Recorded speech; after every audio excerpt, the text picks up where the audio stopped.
ಶ್ರೀ ಗಣಪತಿ ಶಾರದಾ ಗುರುಭ್ಯೋ ನಮಃ. ಯತ್ರ ಯೋಗೇಶ್ವರ ಕೃಷ್ಣೋ ಯತ್ರ ಪಾರ್ಥೋ ಧನುರ್ಧರಃ ಯತ್ರ ಶ್ರೀ ವಿಜಯ ಭೂತಿರ್ಧ್ರುವ ನೀತಿರ್ಮತಿರ್ಮಮ.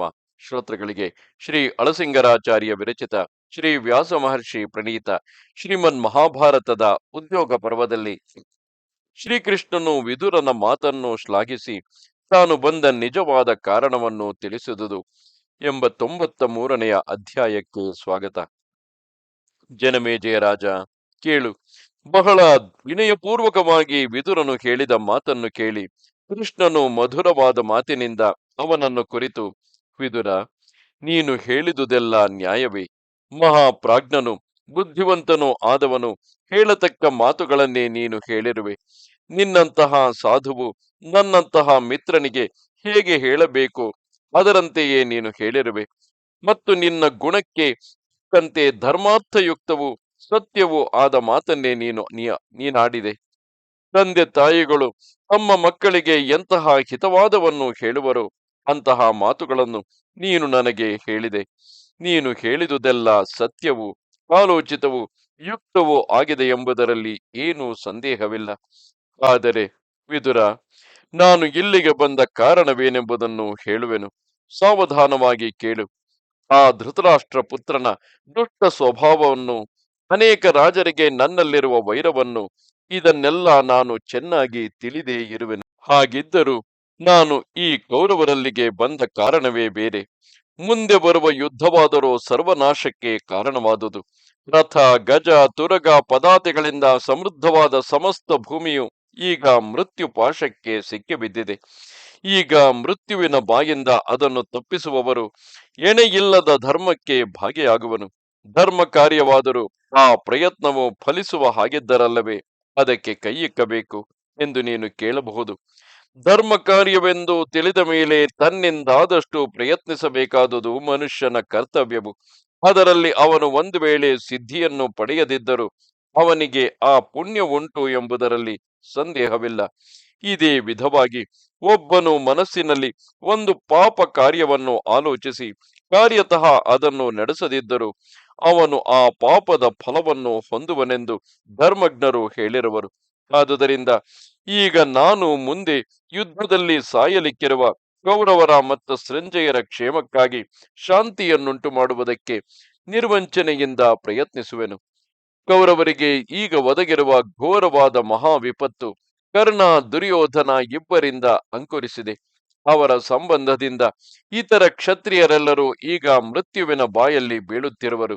ಸಂಕಟಕ್ಕೆ ಸಿಕ್ಕಿ ಕಷ್ಟಪಡುತ್ತಿರುವ ಮಿತ್ರನನ್ನು ತನ್ನಿಂದಾದ ಮಟ್ಟಿಗೆ ಅದರಿಂದ ತಪ್ಪಿಸುವುದಕ್ಕೆ ಪ್ರಯತ್ನಿಸದವನು ಕೇವಲ ಘಾತುಕನೆಂದೇ ವಿದ್ವಾಂಸರು ಹೇಳಿರುವರು.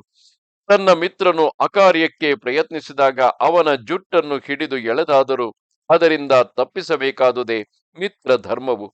ಮಿತ್ರನ ವಿಪತ್ತನ್ನು ತಪ್ಪಿಸುವುದಕ್ಕೆ ತನ್ನಿಂದಾದ ಮಟ್ಟಿಗೆ ಯತ್ನಿಸುವವನೇ ಲೋಕದಲ್ಲಿ ಅಪವಾದಕ್ಕೆ ಈಡಾಗದಿರುವನು.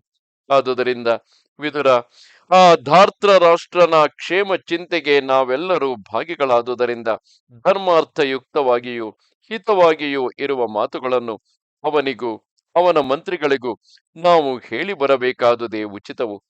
ಆದುದರಿಂದ ಕೌರವ ಪಾಂಡವರಿಗೂ ಮತ್ತು ಭೂಮಿಯ ಎಲ್ಲ ರಾಜರಿಗೂ ಮುಂದೆ ಹಿತಕರವಾದ ಮಾತುಗಳನ್ನು ಹೇಳಿ ನಾನು ನಿರ್ವಂಚನೆಯಿಂದ ಯುದ್ಧ ಶಾಂತಿಗಾಗಿ ಪ್ರಯತ್ನಿಸಿ ನೋಡುವೆನು.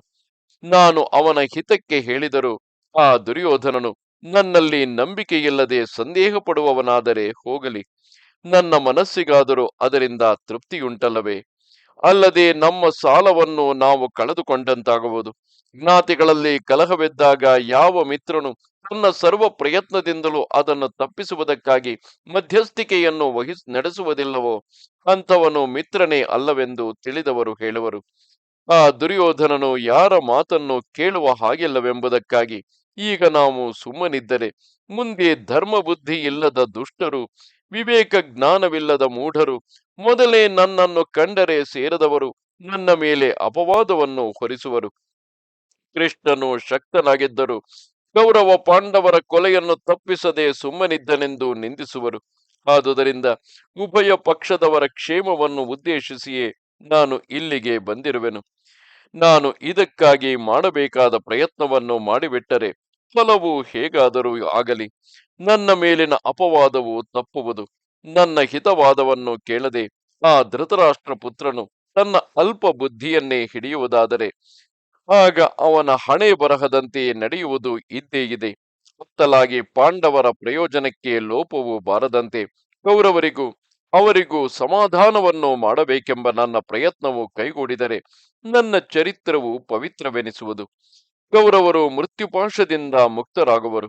ನೀತಿಯುಕ್ತನ ನೀತಿಯುಕ್ತವಾಗಿಯೂ ಧರ್ಮಾರ್ಥ ಸಹಿತವಾಗಿಯೂ ಪಾಪರಹಿತವಾಗಿಯೂ ಇರುವ ನನ್ನ ಮಾತುಗಳಿಗೆ ಕಿವಿಗೊಟ್ಟು ಕೌರವರು ಸಂಧಿಗೆ ಒಪ್ಪುವುದಾದರೆ ಈ ಪ್ರಯತ್ನಕ್ಕಾಗಿ ನನ್ನನ್ನು ಅವರಾದರೂ ಗೌರವಿಸದೆ ಇರಲಾರರು.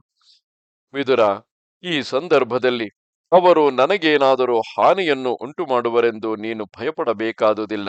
ನಾನು ಕೋಪಗೊಂಡರೆ ಈ ಭೂಮಿಯೊಳಗಿನ ಸಮಸ್ತ ರಾಜರು ಒಂದಾಗಿ ಸೇರಿ ಬಂದರು ಸಿಂಹದ ಮುಂದೆ ಅಲ್ಪ ಮೃಗಗಳಂತೆ ನನ್ನ ಮುಂದೆ ನಿಲ್ಲಲಾರರು ಎಂದನು. ಇಷ್ಟು ಮಾತನ್ನಾಡಿ ಕೃಷ್ಣನು ಸುಖ ಶಯ್ಯೆಯಲ್ಲಿ ಮಲಗಿ ನಿದ್ರಿಸಿದನು. ಇದು 93ನೆಯ ಅಧ್ಯಾಯವು. ನಮಸ್ತೆ ಶಾರದೆ ದೇವಿ, ಕಾಶ್ಮೀರ ಪುರವಾಸಿನಿ, ತ್ವಾಮಹಂ ಪ್ರಾರ್ಥಯೇ ನಿತ್ಯಂ, ವಿದ್ಯಾದಾನಂಚ ದೇಹಿಮೆ. ನಮಸ್ಕಾರ.